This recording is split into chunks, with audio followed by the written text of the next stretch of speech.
I think it's really unfortunate that we still have to have such conversations about having, a passport from a country that is member of the same club as we are, NATO, EU. We didn't have any single final conviction in high-level corruption. This is not normal. I mean, corruption has been, skyrocketing. Започна ли робосната акција против корумпираните обвинители и суди? No, I don't think there is action against, corrupt judges and prosecutors. Пензискиот систем е стабилен во оваа смисла. Граѓаните не треба да имаат никаква загриженост околу редовната исплата на пензиите. А трансферите кон вториот столб се во вредност од 250 милиони годишно. На еден вработен во бизнис секторот имаме еден корисник. Нашата музика е таква да ти увек треба да го пееш тоа што го живееш, ама да си искрен, да не си лажгот. Слаткар, дали живееме по принципот купи ден, продај? Купи саат. Не ни ден, али углавно не би пеел ако немам за што да пеам.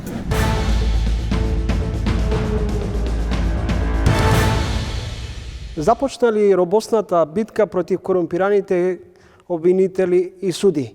Подигнати ли се меѓуетничките односи по палењето на македонското знаме во центарот на Скопје? Во ова издание на Тренинг мој соговорник ќе биде вице-премиерот за добро владење Арбен Фетај. Господин Фетај, ви благодарам што ја прифативте поканата за интервју. Во Македонија сте и на оваа позиција речиси 6 месеци. Да, тачно. Пред да дојдете тука, долги години сте живееле во Белгија. Што беше мотивот да дојдете во земјава и да бидете вице-премиер за добро владење? Дали блискоста со Таравари или клучната улога за ваше ангажирање тука беше блискоста со Албин Курти? I will respond in English, as agreed. I think it's both. As you said, I've been living in Belgium since '89, but I had interruptions. I came to work in Kosovo back in 2004 until 2009. I spent a few years in Pristina and got engaged politically with Vetëvendosje, the movement of Albin Kurti, after which I went back to Belgium, where I continued living and working. And I got also very involved with the Alliance for the Albanians from the beginning of the party's existence, meaning in 16, 17, when it comes to my engagement. And of course, I became very close with Arben Taravari. Obviously, the main reason why I decided to come back was this positive momentum. Кога велите дека сега е моментот, во однос на отворање на европската перспектива на Македонија кон Европската унија, дали чувствувате во овој момент подготвеност дека во скоро време ќе се спроведат уставните промени кои се клучниот услов за деблокада на македонскиот пат? I think we have a very clear understanding within the coalition that without the constitutional amendments, we will not be able to open accession talks. Now we are discussing about the modalities of how we do that and how we basically achieve this or make this last step that will allow us to open accession talks. As I was saying, I think there is understanding in the coalition that we have the opportunity to open and close negotiations for our membership to the European Union within one government term, which is a tremendous opportunity which we need to take.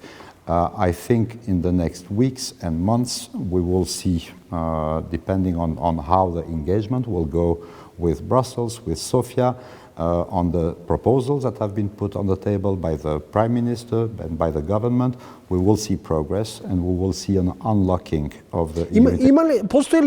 Постојат ли конкретни идеи, предлози за да се деблокира македонскиот пат во однос на спроведувањето на уставните промени? The main idea that is on the table is the suspensive entry into force of the constitutional amendments after the ratification of the adhesion agreement. This is what's on the table. This is what's being discussed with international partners.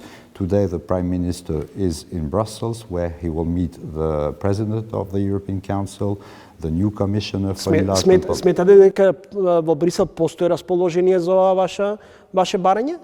I think we are in a dialogue. We are in a dialogue, and I think we will be able to find an innovative solution so that we achieve this last step. Basically, we make that last step and can follow with the formal opening of accession talks. Во македонската јавност тензиите во мултиетничките влади има иста реторика.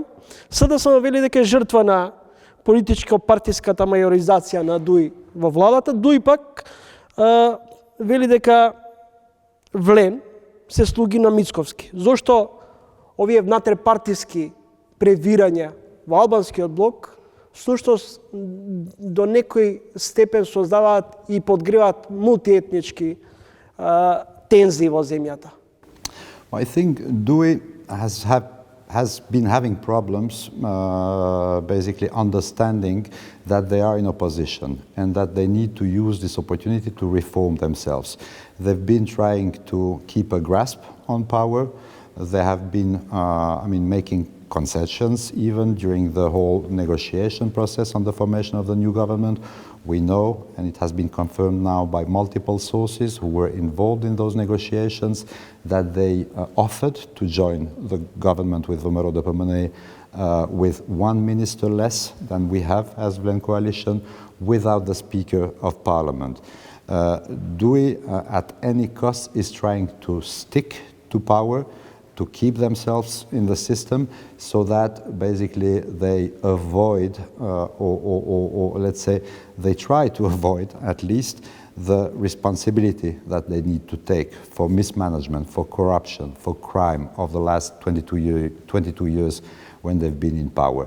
I think we see every day, or we read news about specific cases where DUI officials are among the persons who are suspected of involvement in corruption scandals, in mismanagement, in abuse with state funds. Кој ги иницираше нередите во Македонија? Вие директно прстот го вперивте на почеток дека зад нередите во Скопје стои поранешниот вице-премиер Артан Груби.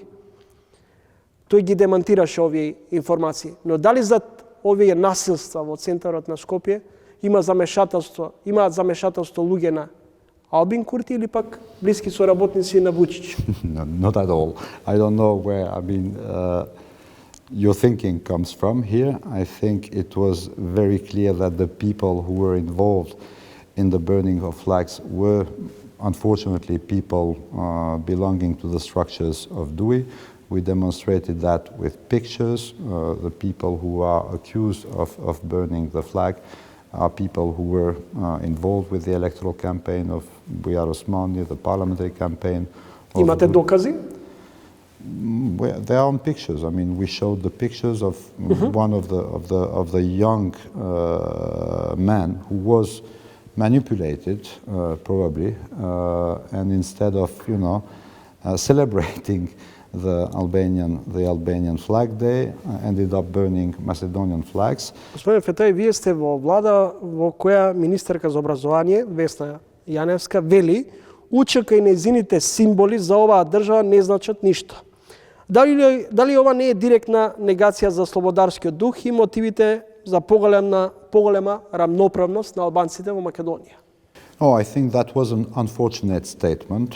I posted last night a statement myself after the Minister of Education gave that interview, where I said, in essence, that the shows that we saw in Aerodrome with kids dressed as committee, shows in the municipality of Brvenica where Albanian kids were dressed as UČK soldiers with arms, are unfortunate. Kids should go to school to learn, and kids should play. They shouldn't be dressed like soldiers, yet alone with arms.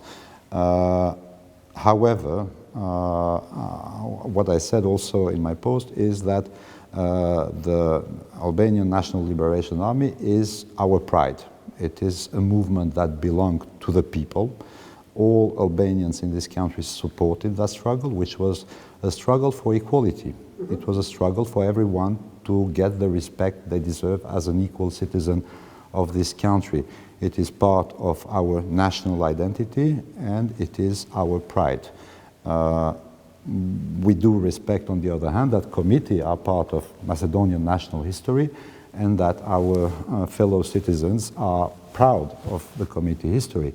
But one shouldn't go against the other. We all have, we are a multi-ethnic society. Господин Фетај, имате двојно државјанство, македонско и белгиско.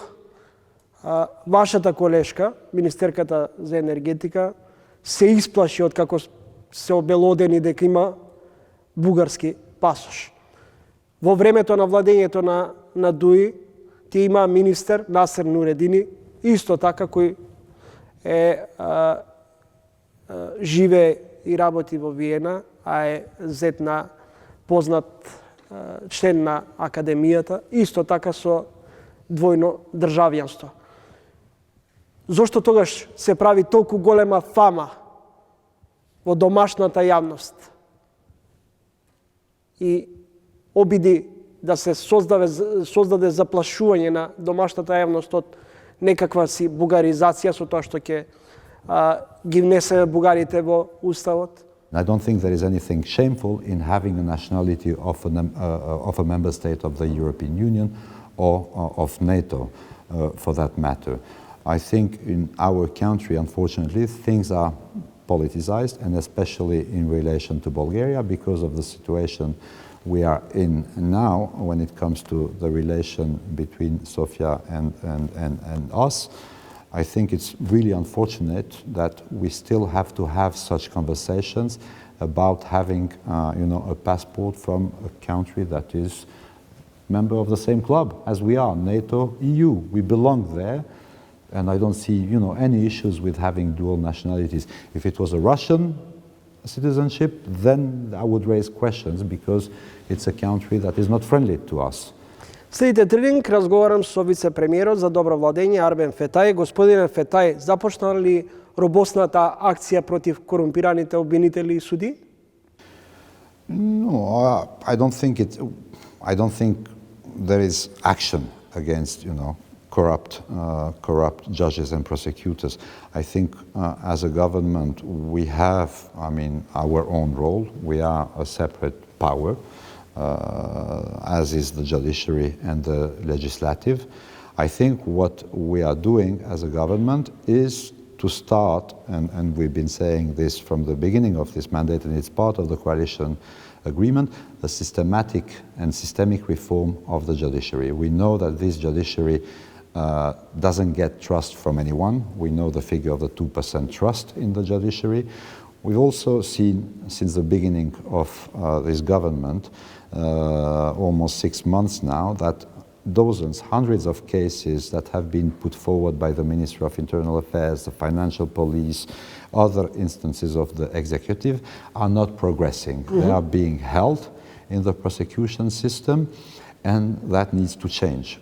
We will start, as you know, with a reform agenda and the government program, the new law on the Judicial Council and the Council of Prosecutors. And I believe that the things that have been initiated will naturally kind of ensure that corrupt prosecutors, corrupt judges will leave the system because they won't be able to fit basically in how the new laws, the new systemic laws will arrange those respective bodies.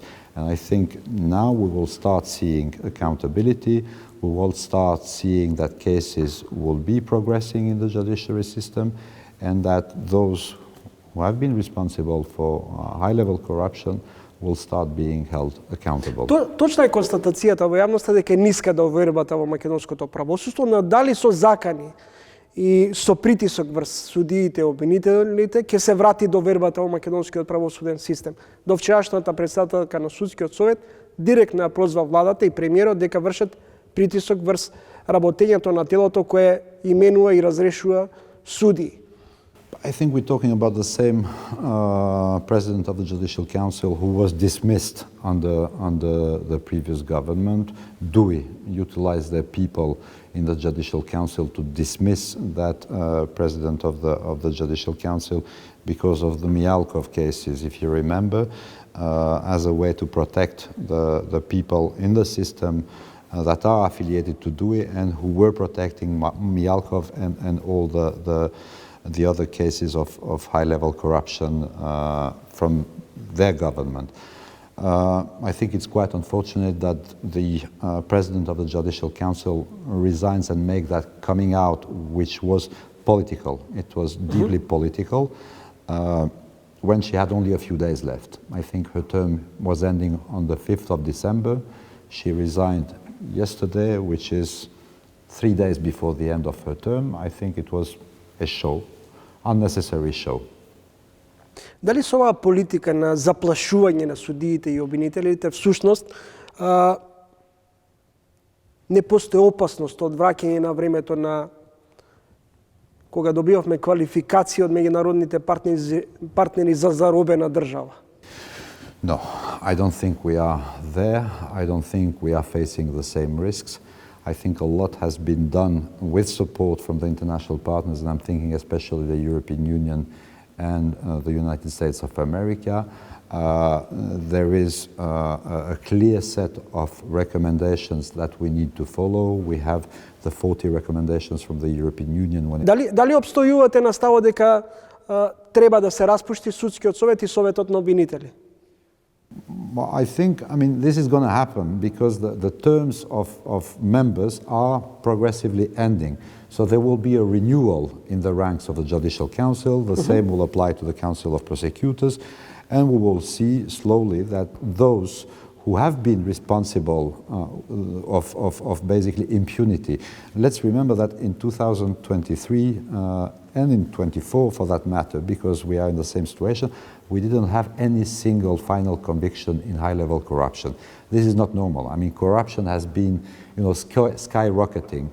Everybody agrees that we have a huge corruption problem in North Macedonia, yet nobody ends up in jail.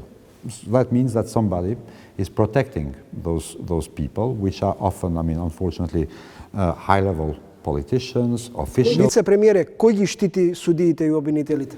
They are protecting each other, I think. They are protecting each other. There are some elements in the judiciary system and in the prosecutorial system which are corrupt. We know that the system, is unfortunately infected by the plague of corruption. I've been saying often that, unfortunately to say again, many people in the judiciary system, in the prosecution, are part of the problem, not of the solution. Those people, I think, slowly will start leaving the system because they won't fit in the way that the new laws will organize the system. Вице-премиере, на местото на постојните членови на судскиот совет треба да дојдат наши луѓе, рече во едно телевизиско гостување премиерот Мицковски. Дали ова не е директно мешање на извршната во судската власт? No, I think we are clear that we will follow the principles of meritocracy, professionalism when it comes to the reform of the Judiciary Council and of the Prosecutorial Council. I haven't seen that statements, I must be honest, but we are very clear that meritocracy will be the basis of everything we will be pushing when it comes to the legislative agenda. We are not the ones who are choosing prosecutors and judges, yet we will put in place criteria through the new laws that will ensure that those who are corrupt and who are responsible for the impunity and immunity for politicians that we have seen over the last few years will not be able to stay in the system. Како зборувате дека ќе се залагате за професионални кадри во судскиот совет кога до неодамна протуркавте човек да стане член на судскиот совет кој е близок до вице-премиерот Изет Меджити? But I mean, it's easy to take, just one example. I think in the past, myself in opposition with my party, the Alliance for the Albanians, we have mapped out people in the judiciary and in the prosecution. There are dozens, hundreds of people who are close to DUI and SDSM. Dozens. There are people who are, former ministers, former members of parliament, sons of DUI politicians or SDSM politicians, daughters, nephews, nieces. You remember the case of the son of Talat Jaferi, who managed to go to the academy without having his license as a lawyer. So I think this will need to change. This will need to be addressed. We will need to stick to the criteria of meritocracy and professionalism, and as much as possible hold to account, according to the legislation we have, those judges and those prosecutors that haven't been doing their work properly, those who have been responsible for delays in specific high-level corruption cases, so that people responsible for those cases manage to reach the statute of limitations, and the accusations against them had fell, basically. So there are procedures that allow that, yet there wasn't will in the Council of Prosecutors, in the Council, in the Judicial Council, to follow the procedures and to follow the recommendations that have been made by international partners when it comes to disciplinary measures, when it comes to advancement of judges and prosecutors. I say often, on paper we have excellent laws and policies and strategies. The problem with us and in the region, with a few exceptions, is that those pieces of legislation, those policies are not implemented because there isn't will, because people are protecting each other, so that this, system that is extremely corrupt, extremely clientelist, extremely criminalized, keeps on going like that because people are there to watch for each other's back. Господин Фетај, толку ли се исплашивте од заканите? До вас па побаравте засилување на обезбедувањето и расчистување на случајот поврзан со вас и со заканите кон вас. Дали е расчистен случајот? Еве ќе прочитам една дел од таа закана, кај што меѓу другото смрт за шиптарите. За тебе куршум во глава, Шипо Фетај. This is, another problem we have as a society. I think this extreme polarization and fascist shows like this one have been accepted too often by politicians. Politicians haven't been reacting. We saw, on the other hand, the last couple of weeks with what we discussed at the beginning, that this government has a completely different stance. Anyone who burns a flag, whether it is the state flag, the Macedonian flag, or the Albanian flag, is being held accountable equally. This is a new standard that never existed before. The same goes for such threats. This is a threat to my life, but it's also hate speech.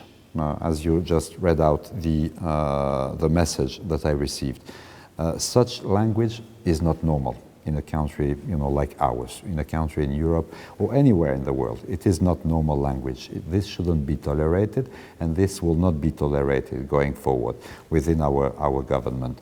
On the specific case, I'm not afraid. I'm a politician. I know that sometimes you say things that not everybody likes, and that there are crazies out there who will do such things, who will threaten like this, and who might even take additional steps. Благодарам за издвоеното време и разговорот за емисијата Тренинг. Благодарам на вас.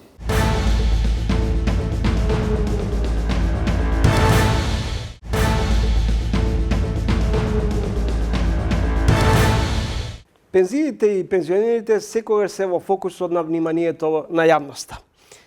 Не поминаа речиси 2 месеци по линеарното зголемување од 2500 денари за месец септември и уште 2500 денари за месец март. И сега нов шок. Фискалниот совет сугерира зголемување на старосната граница за намалување на притисокот врз пензискиот фонд. пензискиот дефицит секоја година се алиментира со 850 милиони евра од буџетот. Во ова издание на Трин ќе разговарам со директорот на пензискиот фонд Никола Мемов. Господин Мемов, какви се ризиците ако старосната граница за пензионирање се помести за уште 2 години?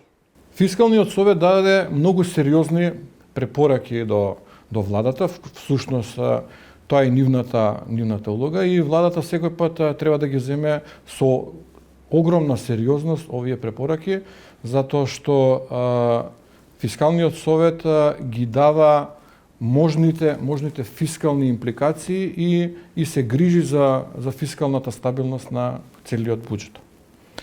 Овие препораки секако се дел од нашиот јавен живот, меѓутоа треба да се нагласи дека не се составен дел и не се прифатени во овој момент во фискалната стратегија. Не се составен дел на фискалната стратегија која е усвоена од страна на владата до 2029 година. Ние како Фонд за пензиско и инвалидско осигурување исто така имаме наши размислувања, наши ставови, меѓутоа треба да се знае, јавноста треба да знае дека ние сме само инструмент за имплементација на владините политики. Секако владата е таа која што ги предлага, ги носи овие стратегии, собранието ги усвојува.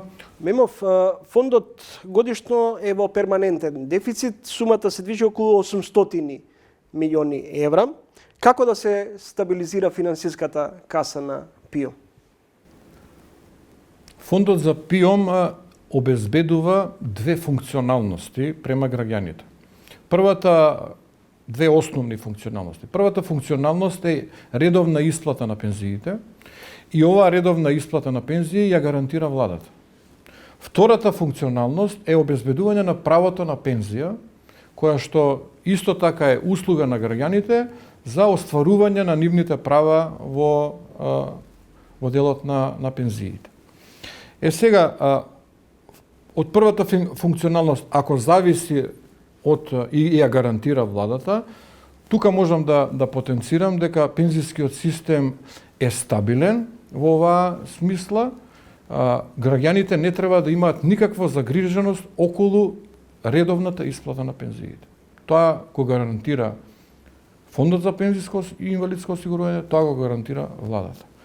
Во вториот дел, каде што се обезбедуваат правата на идните пензионери, добивање решенија за старосна пензија, семејна пензија, инвалидска пензија и така натаму, за овој дел одговорени се службите на Фондот за пензиско и тука имаме огромни потешкоти во делот на дисбаланс на бројот на вработени, распоредени низ државата со филијали и така натаму, комплексност во информатичкиот систем, давање на електронски услуги.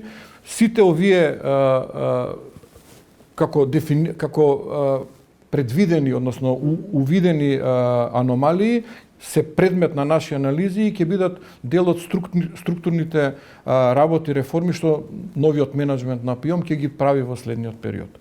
Во делот на дефицитот, сакам и трансферите на владата што ги прави преку Министерството за социјална политика до Фондот за пензиско и инвалидско осигурување, точно е податокот дека близу 800 милиони евра се планирани како трансфери или околу 50 на милиарди денари за следната година. Меѓутоа, сакам да нагласам дека во овие трансфери не се само за исплата на пензиите. Во овие трансфери влегуваат трансферите за здравствено осигурување на пензионерите, кое што се во висина 13% од нето пензијата и трансфери кон вториот столб. Само како илустрација граѓаните да знаат дека трошоците за здравствено осигурување на пензионерите се во висина од 200 милиони евра годишно, а трансферите кон вториот столб се во вредност од 250 милиони годишно за следната 25. Понешто можам да заклучам дека пензионерите може да бидат спокојни, исплатата на пензиите ќе бидат и натаму сега за сега редовни, но дали има потреба од зголемување на придонесите за пензискиот фонд што Груевски во своето владење од 21 ги намали од 21 ги намали на 18%. Во однос на процентот за придонеси за пензиско и инвалидско осигурување. Основни извори на финансирање на фондот за пензиско се придонесите за пензиско осигурување. Во моментот тој процент е 18,8%. Мора да се знае дека дел од тие 18,8% се користат за исплата на пензии, а дел одат за вториот столб. Што значи тоа? 12,8, согласно законската регулатива, 12,8% од овие придонеси одат за исплата на пензии, додека 6% или од овие 18,8 одат во како трансфери во вториот столб. Во проценти, во апсолутен износ, тоа значи дека 32% од вкупните приходи по основ на придонеси одат во вториот столб. Сега, како одговор директен на вашето прашање, дали тоа би влијало зголемувањето на процентот на придонес, дали би влијало за зголемувањето на приходите? Логично е дека ако се зголемува процентот на придонес, дека би требало да се зголеми и приходот по тој основ. Меѓутоа, јас имам една поинакво размислување и викам вака. Не мора да значи, ако го ја зголемиме стапката на придонес, дека приходите по дефиниција ќе се зголемат. Ова зголемување мора да биде во корелација со бизнис заедницата. Што значи ова? Владата може да донесе X мерки за полнење на буџетот. Дали на фондот, дали на генералниот буџет. Меѓутоа, тие мерки мора да бидат во корелација со бизнис заедницата и бизнисот да биде оддржлив на стопанствениците. Доколку стопанствениците, односно бизнис заедницата, преку стопанските комори, почувствуваат несигурност и загрозување на нивниот бизнис во делот на ако осетат дека давачките се многу големи, тие по автоматизам ќе си направат собствен одбранбен механизам. И тука не е исклучено да се отпочне спиралата за сива економија. Затоа што економските закономерности се јасни. Мора да се обезбеди плата која што е достојна на секој работник, социјална сигурност на работникот, за да не остане дома. Второ, мора да се оствари остварат услови за бизнис клима каде што сопственикот ќе мора да има профит од својот бизнис. Тие на тој начин ќе си го заштитат самите бизнисот. Ме имав еден податок. На Запад тројца вработени издржуваат еден пензионер, а кај нас на секој пензионер има двајца вработени. Се поставува дилемата дали оваа првична идеја што ја лансираше фискалниот совет е всушност и во насока на тоа што подолг период се зборува дека имаме недостиг на работна сила, па ќе ги држиме луѓето во работна кондиција уште дополнителни неколку години.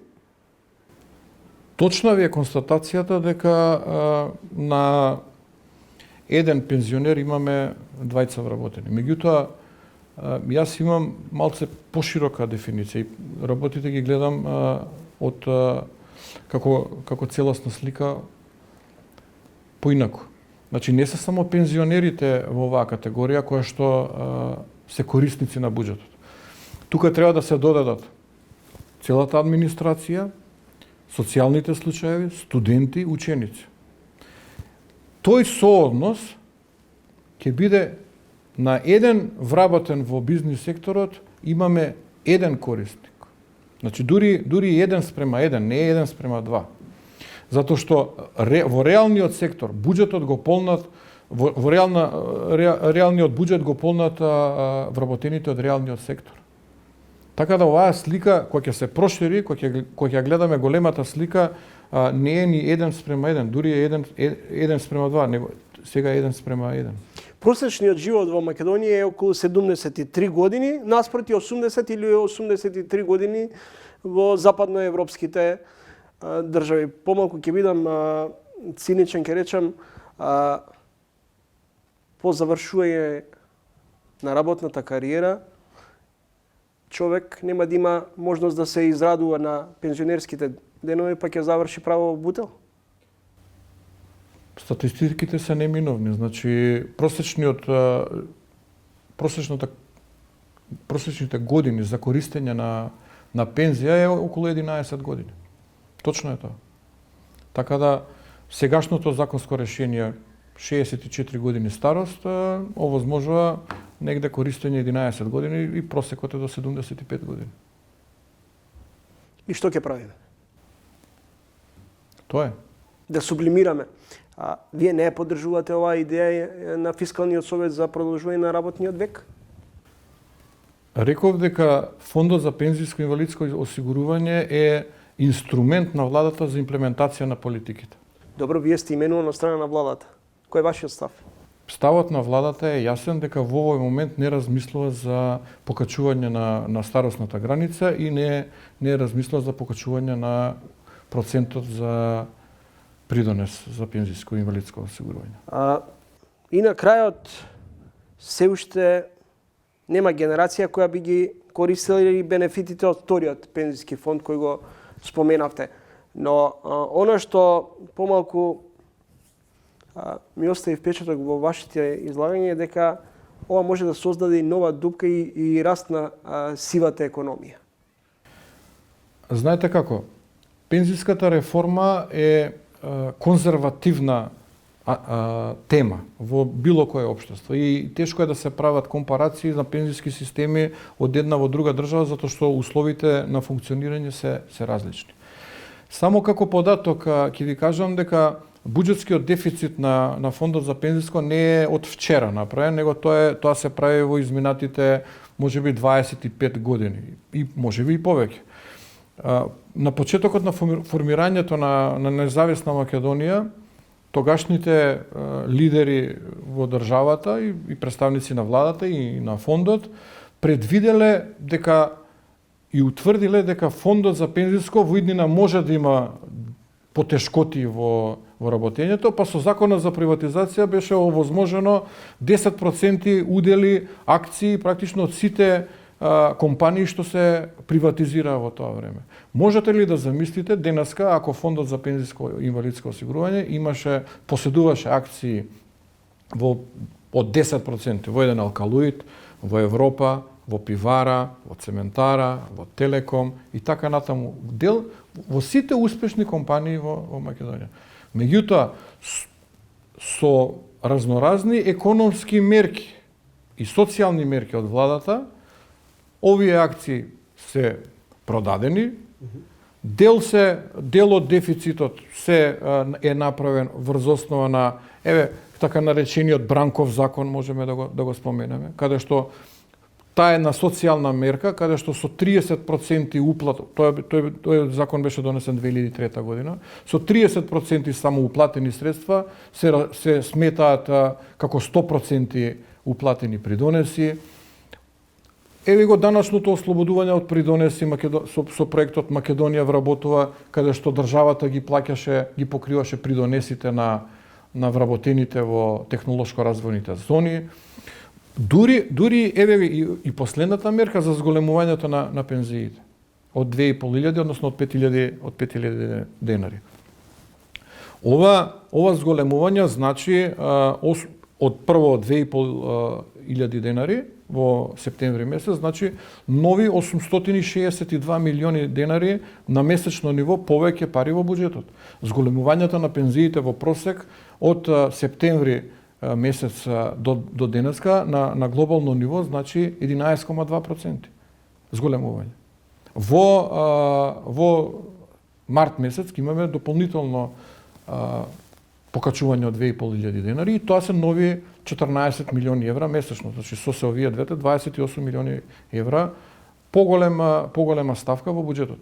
Меѓутоа, овие се смислени мерки на владата кои што придонесуваат за зголемување на животниот стандард на пензионерите, а линеарното покачување значи намалување на социјалните разлики помеѓу минималната и максималната пензија. Добро, меѓутоа подобрува и на животниот стандард на пензионерите и севкупно, а имаме од друга страна и зголемување на животните трошици, имаме и ценовен шок. Но настрана на тоа, редовноста на исплатите, редовноста на пензиите во исплатата не е спорна, ве прашувам. Колку во моментов ти изнесува дупката во ПИМ финансиски? Процентот на учество од трансферите во буџетот во однос на вкупните приходи, ова сега го зборувам за реализирани приходи, заклучно со 31 октомври е 39,2%. Тоа можам во процентуален износ да го кажам. Благодарам за разговорот. Hvala.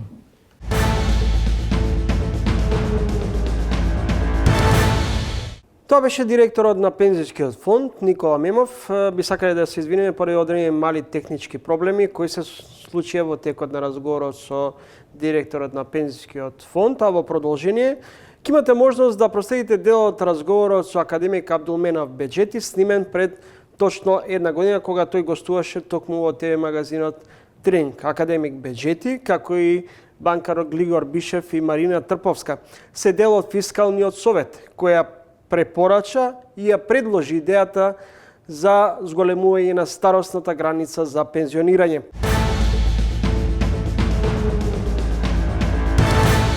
Ајде одиме со ред. Прво, факт е дека ММФ забележува во делот на некои социјални субвенционирања, кога се работи за моментални субвенционирања, за краткорочни субвенционирања, за несистемски субвенционирања, и тоа е факт. И тоа така и во право дека забележуваат во смисла еднократна поддршка.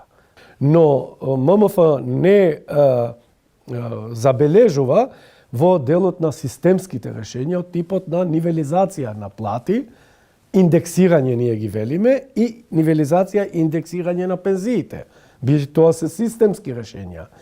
Друго е решењето дека ние влегуваме во една спирала на зголемување на плати и на сите овие аспекти од типот на плати за јавна администрација, како еднократно зголемување и одеднаш зголемување на пензиите, кои што се прават освен нивелизацијата и како такви се неодржливи. Меѓутоа, мора да признаваме дека во делот на платите ние неминовно тоа да го правиме, затоа што почнаат дефинитивно да напуштаат вработувањето многу способни и млади луѓе. Затоа платите денеска во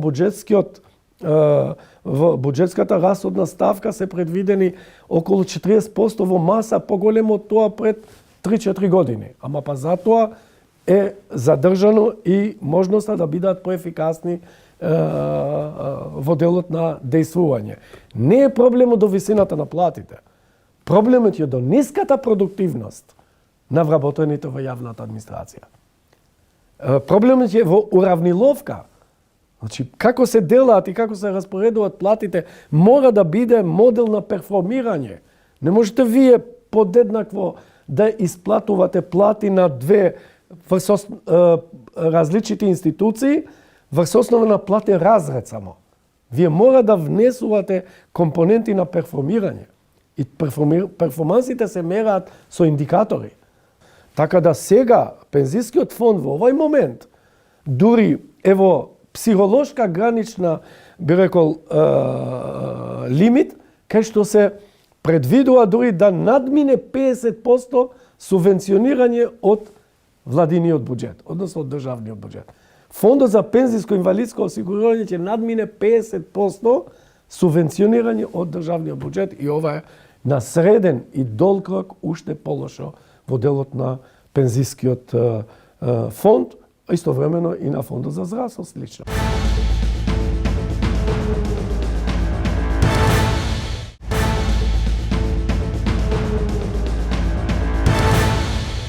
Со своите музички креации започнал од 12 години.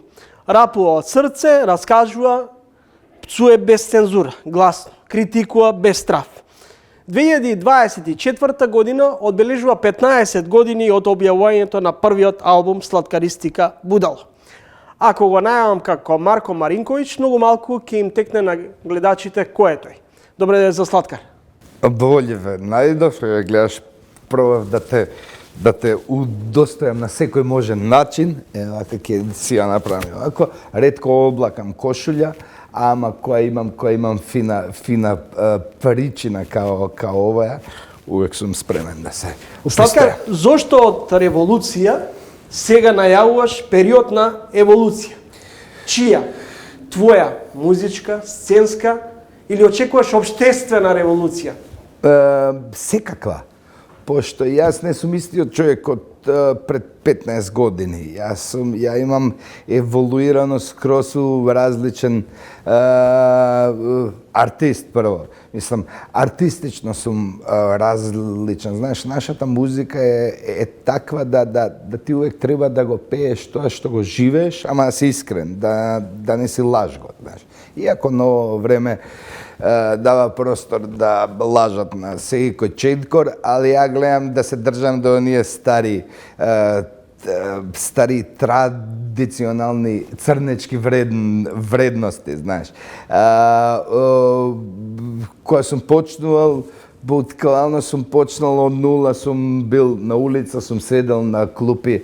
Сега више не го правам тоа. Може би за некого уште е атрактивно да го пеам тоа што сум го пеел пред 15 години, ама сега животот ми е сосема друг.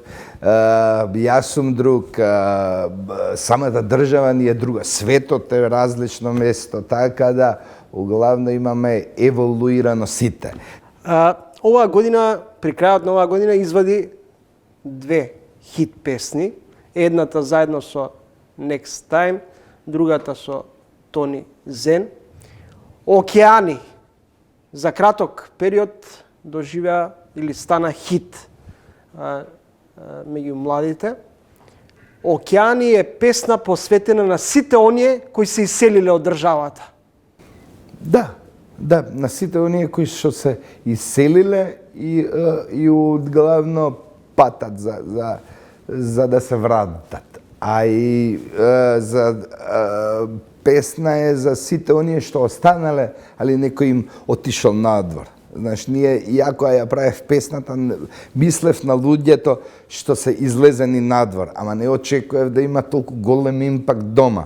А дома има многу поголем импакт дека ипак, знаеш, Перо излегол, ама мајка му на Перо е останата дома, брат му на Перо е останат овде. И исто го боли песната кој што го боли Перо, условно кажам.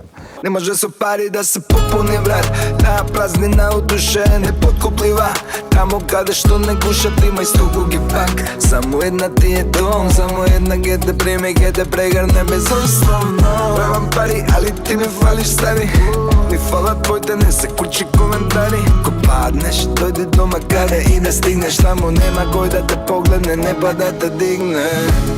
Ние живееме во таков хаос, ова е цитат твој, што ти доаѓа секој ден да си кажеш, да си одам одовде. Ова не е нормално.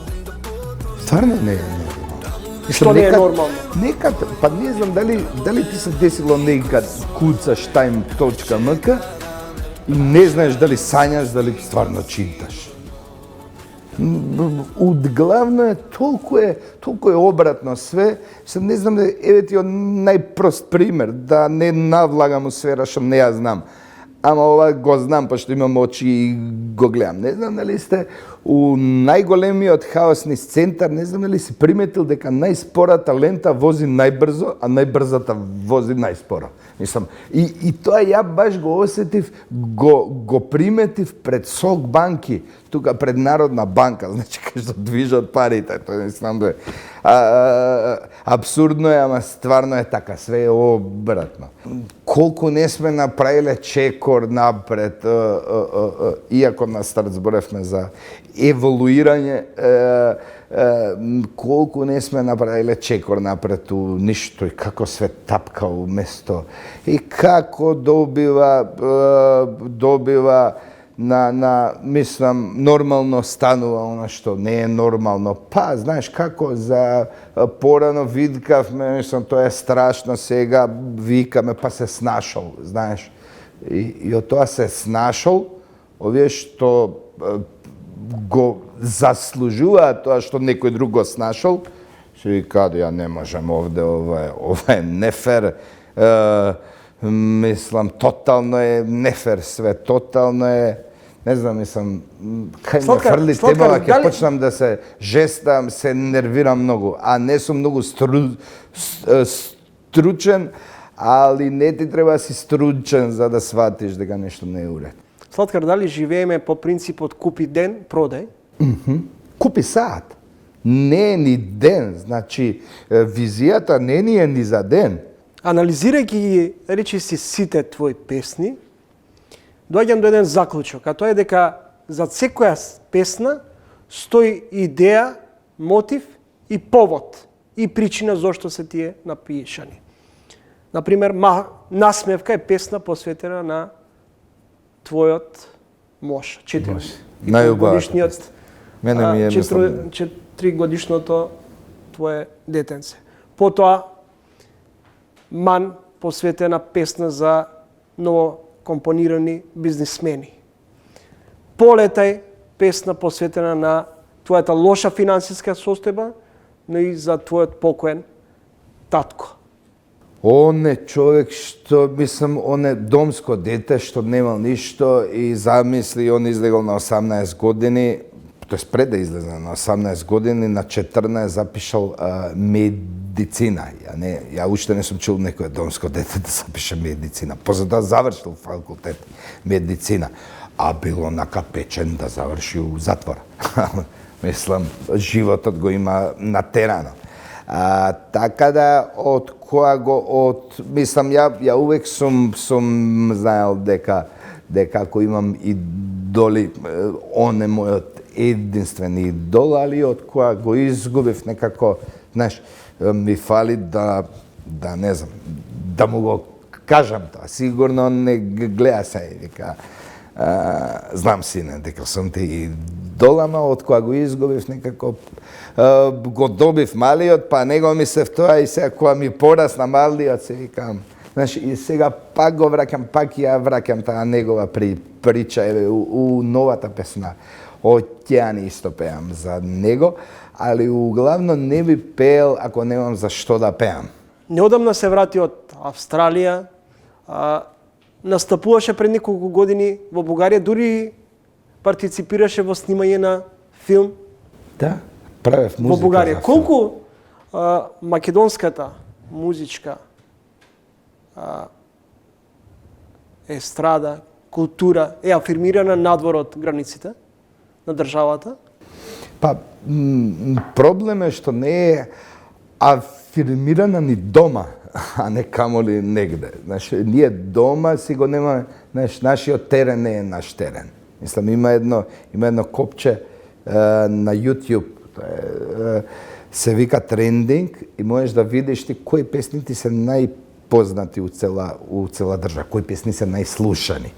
Обично до пред некое време, до пред 2-3 месеци, тоест до пред месец дена, беше од првите 10 места немаше ни една наша песна. Знаеш, нашите песни се тамо заглавени негде на 20 место. Мислам, делува ко да ти не живееш овде, ко да оваа држава да е некоја туѓа, ко да нема наши луѓе што сакаат да слушаат музика на наш јазик. Кај што добар дел од самата кривица ја носиме и ние, што не сме биле активни. Мислам, јас сум лично активен, ама не можам ја да се тргнам се од целата багра и да кажам, јас сум активен, другиве не се. Туку јас се ставам као дел од таа неактивност и верувам дека тој момент се враќа прво дома. Ние треба да сме добри дома, треба да си ги земеме првите 10 места да се наши. После тоа имаш ти простори за српски, за албански песни и за секакви, за енглески. Али прво треба да сме битни ние дома за да станеме битни било каде. Како го објаснуваш феноменот? Се удираме во гради, името не го даваме, македонскиот идентитет да не го изгубиме, а при тоа се палат, особено младава генерација на Цеца, Наца Лукас. Неца и Еца. Тоа е, види, ја немам проблем Ако се палатаца, пример, за мене е добра фаца. Он е родкер, онако, знаеш, немам буквално ништо против тоа. Ама не може тоа да се микса со ова друго. Децата се, децата се, не знам, ја имам малечко дете, оне, знаеш, кога ќе му земеш играчка и он ја сака и ја фрла одма. Мислам, тоа е најнеблагодарна публика, он денеска може да е тоа, утре може да слуша метал, задутре овака, така да не мислам дека децата се многу криви околу таа ствар. Туку, знаеш, Државата го создава таквиот амбиент? Не. Фокусот, може би, не знам, не можам ја да кривам било кој друг, само ми е криво кога гледам дека фокусот ни е на тотално погрешно место. Значи, самата суштина ни бега пред очи, ние сме фокусирани на некој детал што е тотално небитен, знаеш.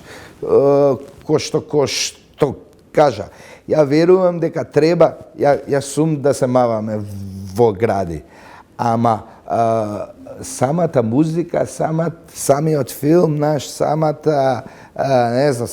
театар, опера, све што е наше, треба да е дел од тие ударци у нашите гради. Не можеш тоа да го оставиш на страна и да кажеш дека тоа не е битно, кога тебе у твојата држава не се слуша наша музика, а од друга страна да се бориме за нешто што се дешавало пред 300 години. Ова што се дешава сега е тотално не е битно.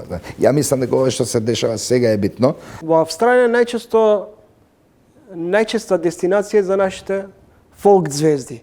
Да. Како залута ти во Ова беше Австралија? малце поинаква, да. Ова беше малце поинаква приказна, плюс имаше овде задните 2-3 години пробаа да направат некои македонски турнеи со модерна музика, ама не успеа. Не се шипна, па ги откажа, знаеш. И мене кога ми се јавија за турнеја, кога ми се јави човекот што ме води, човекот што ми е агент, ја бев скептик од старт. Викаме, чекај, малце откажа, знаеш, овако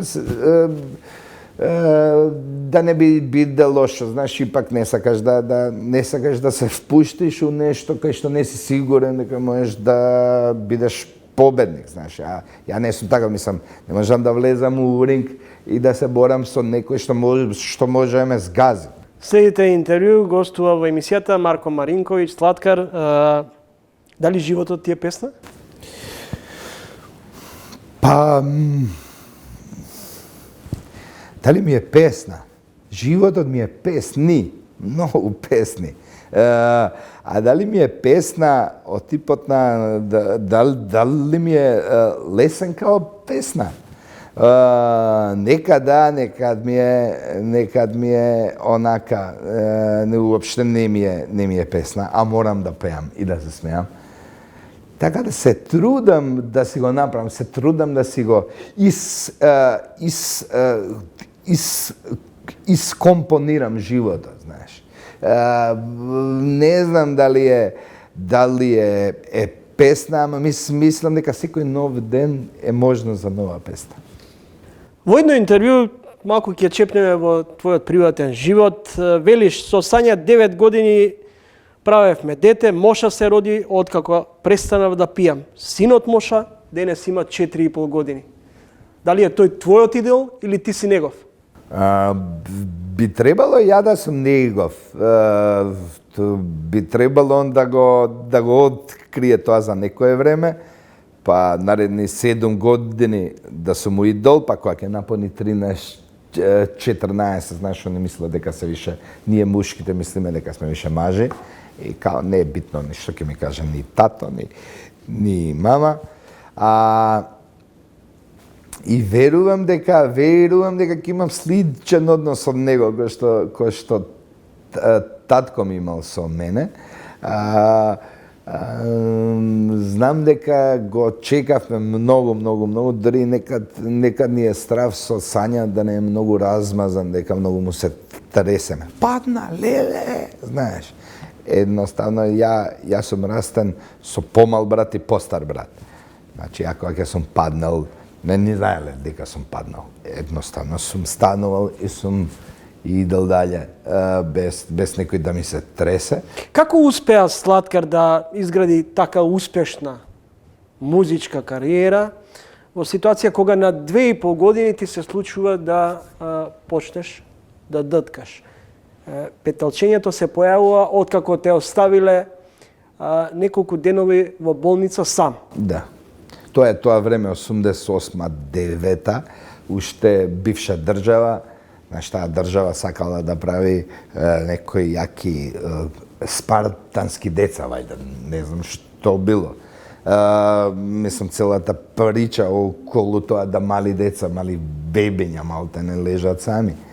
Али ја од кога сум излегол 88-9 сум почнал да дъткам многу и веројатно, знаеш, кој што вика, тој што е глув, најубаво гледа, тој што е слеп, слуша све. Веројатно ја не сум можел да зборам течно, но во тоа бегство сум пронашол листи и мастило и сум почнал да пишувам. Ја пишувам песни од мои 6 години. Значи, ја сум научил да пишувам уште пред да тргнам у школа. Значи, ми текнува првата песна ми беше за мама, за тато, за бато, за... Знаеш, едноставно и од мал сум почнал да римувам. После известно време ја наоѓам тој рап, тој хип-хоп како излез од таа моја младешка, тинејџерска, луда ситуација, кај што можам да најдам мир и со тек на време дознавам дека мојот проблем е губење на ритамот на говорот, знаеш. И ја го наоѓам овој ритам. И уствари ја више не можам да се тргнам од тоа, пошто ако се тргнам ја више нема да сум жив, условно кажано, нема да суштествувам. Знаеш, така да ова ја не го правам да сум познат, да имам кариера, туку го правам за да земам здив. Магистрираше, а си на пат и да докторираш. Да, докторирам, да. Дали е тоа знак дека доаѓа времето на промена на професијата во бизнисмен? Не. Ја мислам дека... Иако за волја на вистината имаш една нитка на бизнис логика, имајќи во предвид дека заедно со Сања имате PR агенции, маркетинг агенции. Да, и ентертеймент. И она си го тера тоа со маркетинг, јас си терам со пејачи, концерти, бла, бла, бла. Која е твојата бизнис логика? Главно, не верувам дека ќе сменам работно место никад, ради тоа што ти кажав на старт, ова мене не ми е ни бизнис, ова ми е начин да останам жив. Иако гледам меѓу тоа барање на живот, кај што моето присуство вреди пари, гледам да го наплатам тоа и здраво. Се пропознаваш меѓу новокомпонираните млади бизнисмени?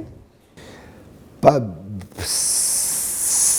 да, само не меѓу оние што пушат пори, знаеш, тамо не се гледам. Иначе мислам се шалам.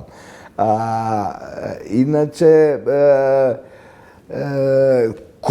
мислам, јас сум генерација 86-та. Углавно сите тие момци, луѓе, мужи, жени, сум растен и сум растен у исти град, сме и учеле у исти школи, исти факултети и слично.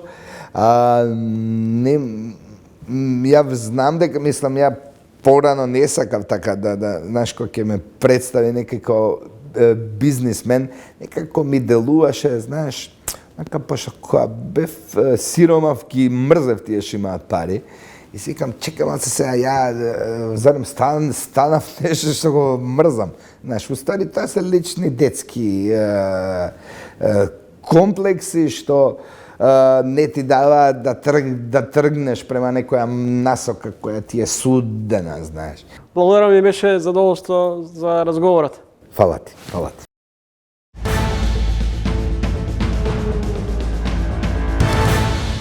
Тоа беше се за ово издание на ТВ магазинот Трилинг. Довидување, се гледаме за 7 дена во исто време. Петок, 20 часот и 45 минути во меѓувреме, читајте на trilling.mk.